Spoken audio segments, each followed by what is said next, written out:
结婚当天，一个陌生女人不听制止，执意要走在我面前，我愤怒不已，要求她离开，结果她虽但不听，反而白露一眼，最后更是走到我未婚夫面前，娇滴滴地说，袁哥哥，新婚快乐。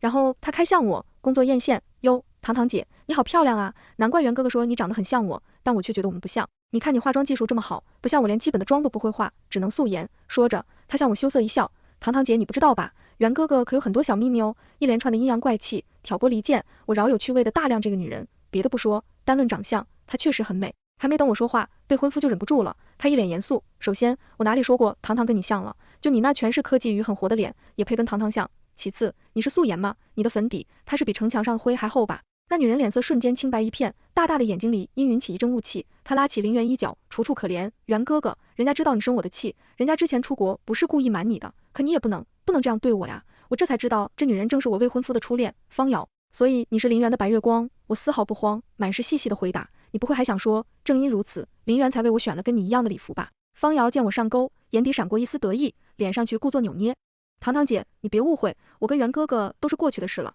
哦，我故意拖长了音，从背后一轻轻捏了一把林元，意思很明显，该他耍猴了。可林元还没来得及动，就从背后传来，方瑶，你明明比我家糖糖还大，怎么有脸叫糖糖姐姐的？而且你跟我家林元有过去吗？林元已经跟你说过很多次，你们之间不可能的，你今天怎么敢来捣乱的？我直勾勾盯着走到我身边的未来婆婆，咦，这剧情不对呀，她虽说也挺喜欢我，可绝对没喜欢到我家糖糖的地步啊。宴会大厅热到非凡，我却一脸懵，什么情况？婆婆怎么突然对我这么热情啊？难道我这婆婆跟林元一样，也是个鉴察达人？我碰中午砸落的声音，紧接着就是一声惊天动地的尖叫啊！然后我就看见了她在剧情蛋糕里的方向。要知道，我可是费了好大劲才憋住笑。我问林元，她怎么了？她趁你发呆这会时间就想往我身上靠，结果自己没站稳，摔进了蛋糕里。袁哥哥，就我呀！蛋糕堆里的方瑶咬着嘴唇，可怜兮兮的向林元伸出了手，可她远远低估了林元，她甚至一点都不了解林元。果然，林元看见那只黏糊糊的咸助手，瞬间就不淡定了，三步并作两步后退了5米。保安，快把这脏碗样给我弄走！脏碗样！我扫了一眼还在蛋糕堆里挣扎的方瑶，确实是个脏碗样，毕竟我老公是重度洁癖患者。林元呼声很大，刚散台的宾客瞬间又围了过来。一时间，方瑶变成了动员被围观里的猴子，他手脚并用爬出蛋糕的滑稽场面，顿时逗得众人哈哈大笑，有胆大的甚至当面调侃起来，林元有这么精彩的表演，看你也不早说。保安很快上来，架直方瑶就要往外拖，却被围身下指，等一下，林元。公园瞥了一眼污染源，一脸不耐烦，怎么了？糖糖，让他们快把这污染源弄走吧。我快步走到方瑶身边，指着地上被踩扁的美人鸡草莓，淡淡开口，方小姐，这蛋糕是我找法国大师独家定制空运来的，我花了天价才订到这一枚全世界独一无二的蛋糕，现在它被你毁了，请问怎么算？什么？方瑶哭唧唧的表情僵在了脸上，转头望向林元，双目含泪，袁哥哥，你不要怪糖糖姐，她也不是故意逼我的。林元，不屑说你这样子看着我，是要勾引我吗？我可是有老婆的人，我为什么要怪我老婆？你毁了我们的新婚蛋糕，赔钱是理所当然的。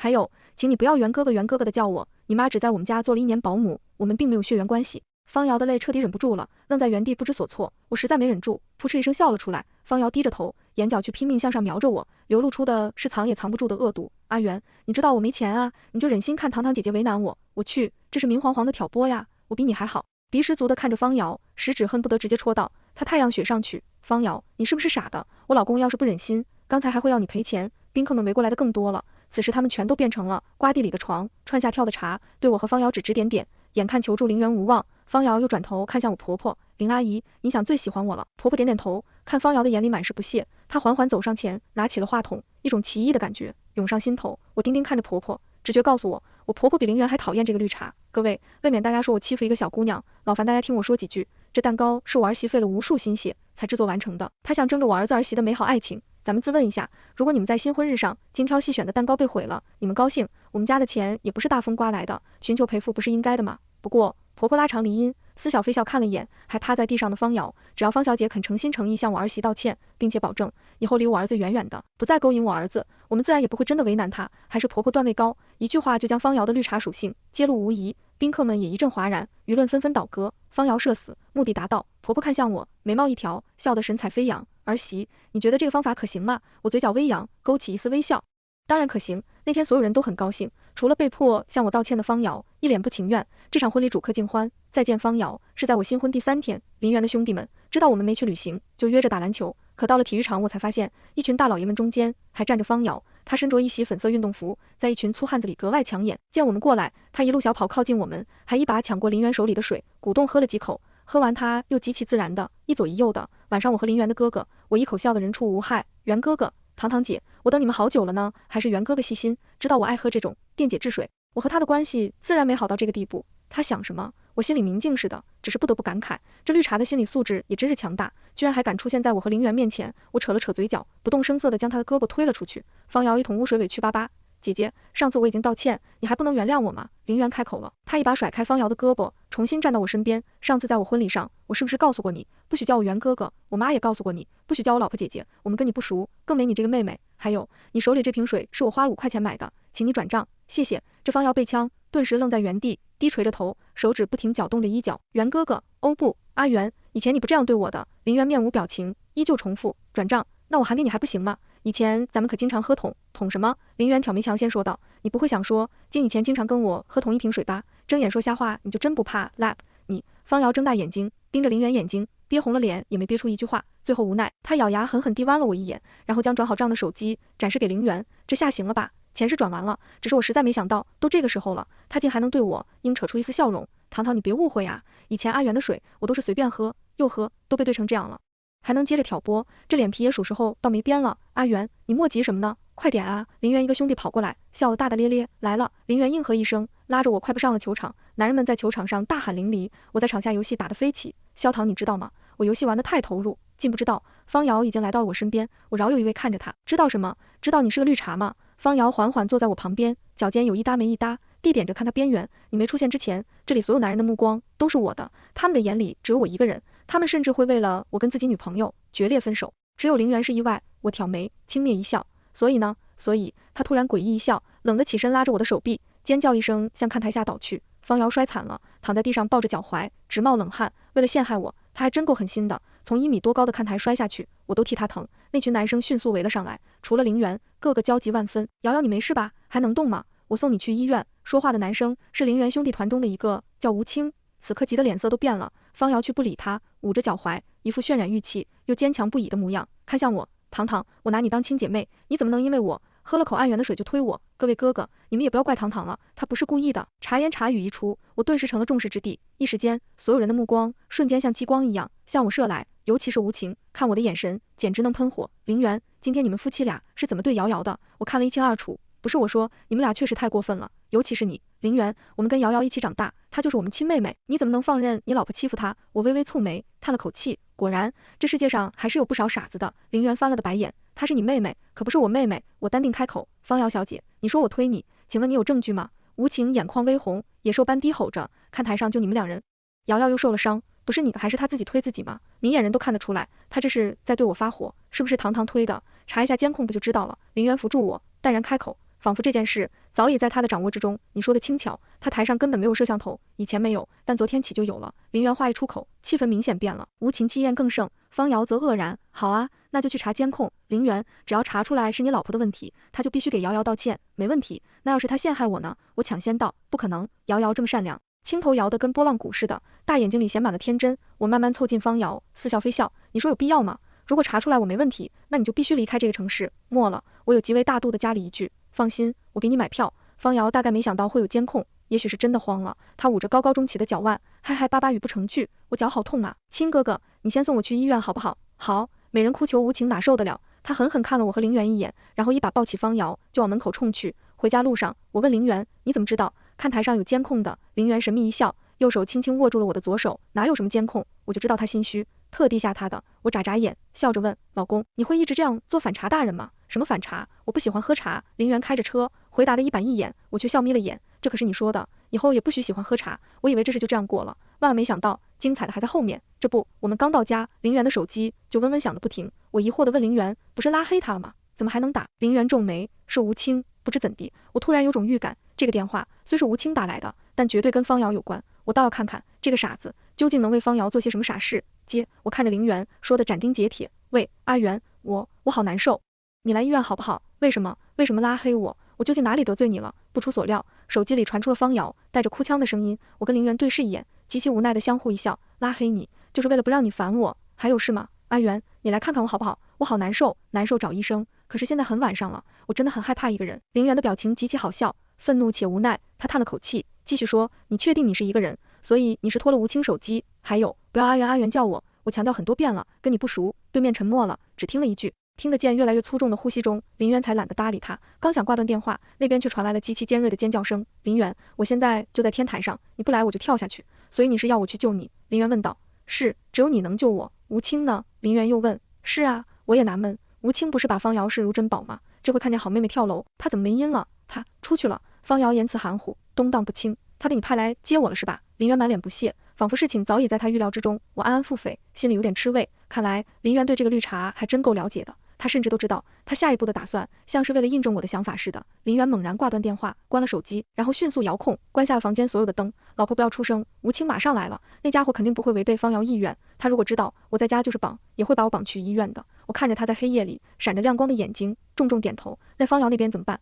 林媛像孩子似的眨眼，眼里亮光更甚，当然是找人救他喽。老婆，我虽然也很烦他，也知道他才不会死，但也担心这件事以后会牵到咱们，他心机太多，我可不想咱们以后被网暴，你能理解吗？我狠狠亲了林媛一口，当然理解，你明明知道我跟他真的不熟，还这样取笑我，他就是照你的他妈，在我们家工作了1年，就厚着脸皮硬，跟我称兄道妹的。说着说着，他越来越不屑、厌恶，仿佛方瑶避之不及。那你还理他？我问，我也不想理他，可谁能想到他手段这么高明，在我家偶遇了吴清一次，就成了他的好妹妹，每次聚会吴清都带着他。不过我也想清楚了，实在不行，连带着吴清也就叫算了，毕竟他已经被方瑶哄傻了。喷！巨大的敲门声，我的耳膜几乎对震碎。林媛，快开门，你在家吗？对吴清的呼喊，我和林媛互视一眼，一致选择沉默。敲门声一直持续到吴清接到方瑶的电话。什么？那家伙打119干什么？瑶瑶你怎么了？我听不太清方瑶说了什么，不过我想象得到，此刻对着消防员的他，脸色一定精彩极了。那边吴清的声音还在继续。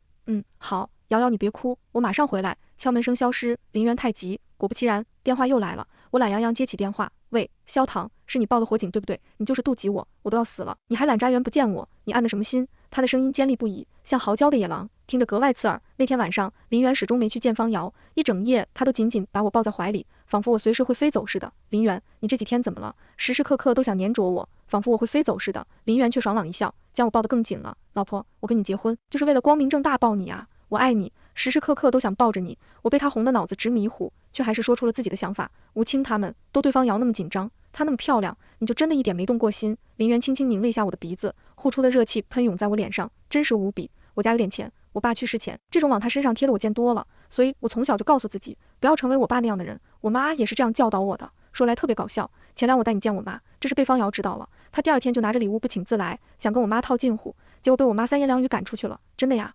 我惊呼，怪不得林媛这么刚，合着我婆婆更刚。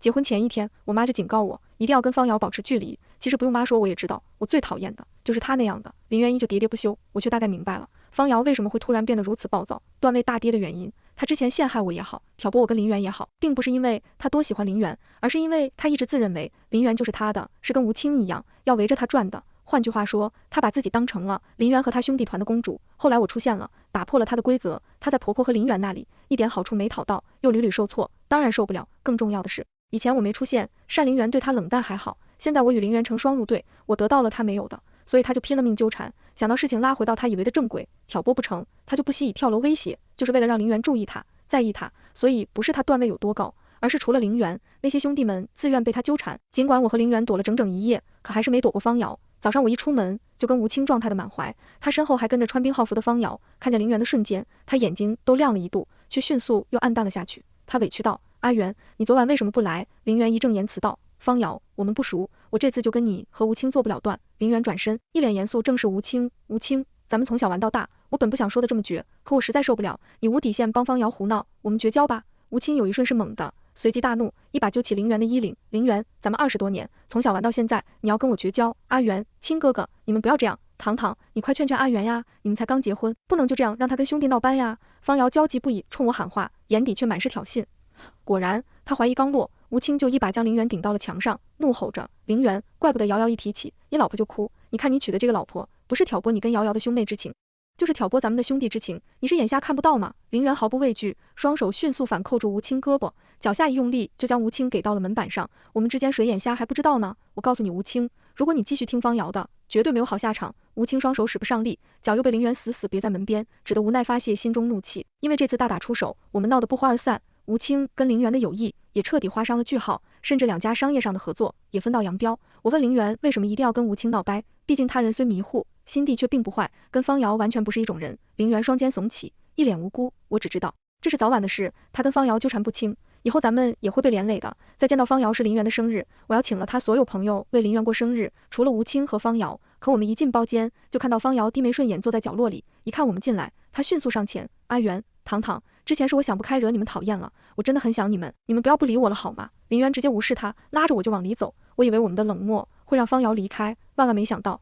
他就这样跟着我们后面坐在了沙发上，周围兄弟纷纷劝和，阿元，今天是你的生日，方瑶好歹也是来祝贺的，给个面子。我看得出来，林元不想搭理方瑶，却不得不考虑这么多兄弟的劝和。正当林元举棋不定时，某人极不要脸的凑了过来，阿元，今天我不请自来，就是想替你过个生日，你真的要知我们多年情义不顾吗？他眼泪汪汪，大大的眼睛里满是无辜，我不得不说，她确实漂亮，不过可惜了，再漂亮也是个空有美貌的花架子，你今天可以留下来。我看了眼林元，迅速抢先说道。林元满脸震惊，看着我不断中美，我拍了一下他手背，轻轻点头，然后接着说道，方瑶，仅限你今天留下来。方瑶突然笑了，一把揉过我的胳膊，仿佛跟我关系有多好似的。糖糖，我就知道你最好了呀。他故作吃惊，指着我的包大叫起来，糖糖，你这个包怎么都磨损成这样了？他摇着我的手，声音又高了一度，阿姨可都是全市杰出女企业家呢，你们又是新婚，你怎么用上就包了？好家伙，这是把贪慕虚荣心机生成几个字提我脑门子上了。他手里拿着音响，声音远远盖住了伴奏，一时间包间所有人齐刷刷看向我，尤其林元兄弟中有女朋友的各位眼光复杂，上下打量着我。我当然知道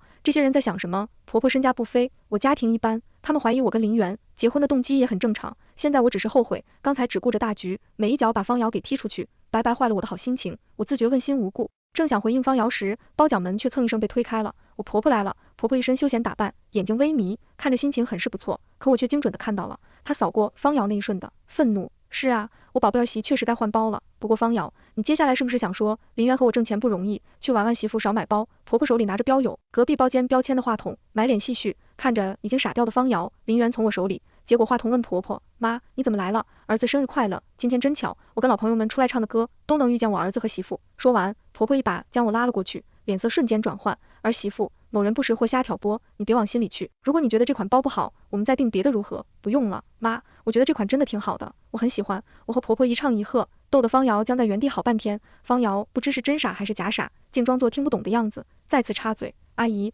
糖糖你们别误会，我没有说这款包不好的意思，我只是觉得这款包有些旧了，配不上糖糖。这次轮到林元，扑哧一声笑了，我们没有误会，我倒是觉得你该去检查一下眼睛了，毕竟你连磨损和复古都分不清。婆婆迅速接话，林元你也别这样说，方瑶不认识这款包很正常，毕竟她不物质，不喜欢这些东西。后两句话的音被我婆婆咬得格外重。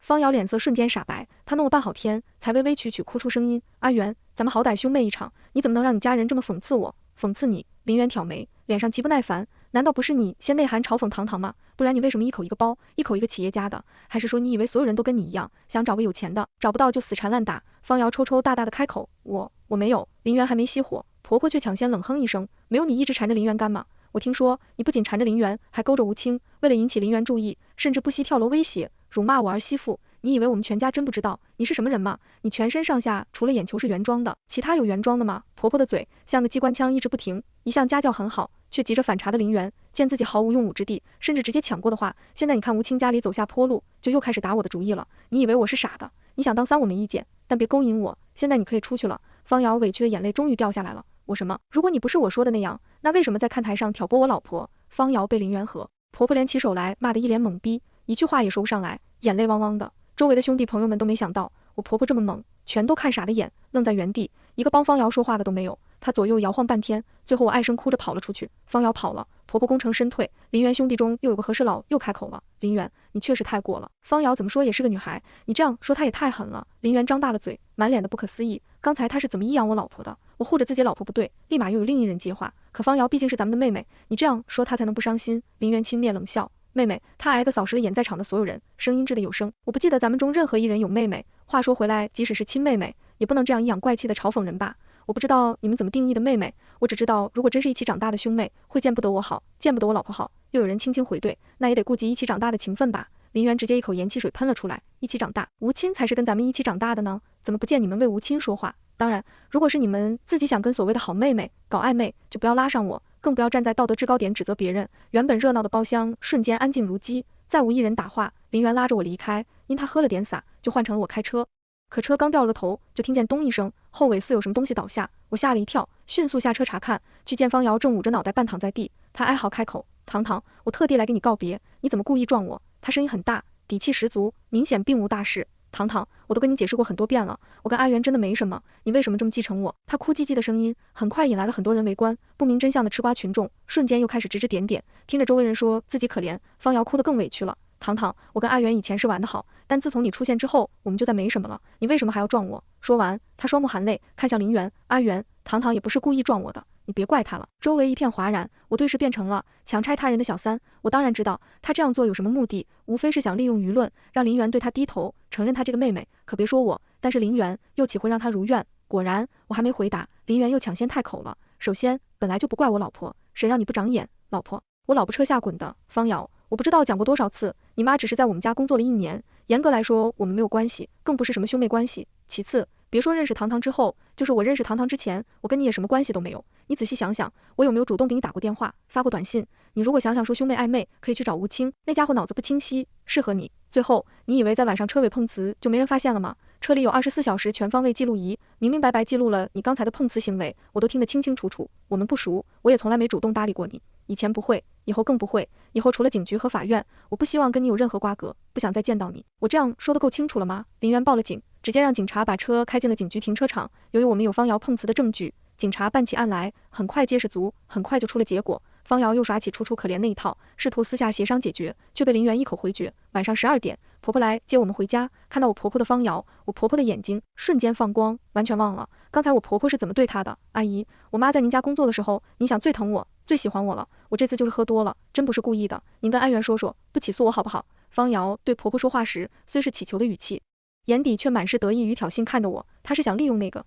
因为偷东西被开除的妈来向我婆婆求情，她有没有脑子的？想到这里，我不禁替方瑶叹了口气，看来绿茶也得有脑子才行，空有美貌那就是大傻子。果然，我婆婆冷眼扫了方瑶2下，转头就对林媛开口了，儿子，起诉时修车、木工，我儿媳妇的精神损失费1分都不能少。还有方瑶这一说，我才想起来，他妈偷走的那份耳环一直没还回来，记得一并起诉。方瑶的笑僵在脸上，整个人彻底石化。我婆婆没给她反应的机会，她第一次正视方瑶，方小姐，你这样妄想通过美貌和挑拨达到目的的女孩会见多了，如果以后再纠缠我儿子，破坏我儿子，压低了声音，我们临时企业不大，但在这个城市也算有点影响力，让你找不到工作还是不成问题的。说完，婆婆拍了拍我，用眼神示意我安心，然后扬长而去。婆婆身后，方瑶脸色灰白，双供无神瘫坐在的，起诉周期长，我也不急，反正家人。她说我一进门就挑拨林媛跟兄弟妹妹不和，绝对是个绿茶，还说我抢了她亲喂主马的林媛，如果不是我从中破坏，她早就跟林媛结婚了。可是却没人再相信她了，因为我已经彻底打入林媛的朋友圈，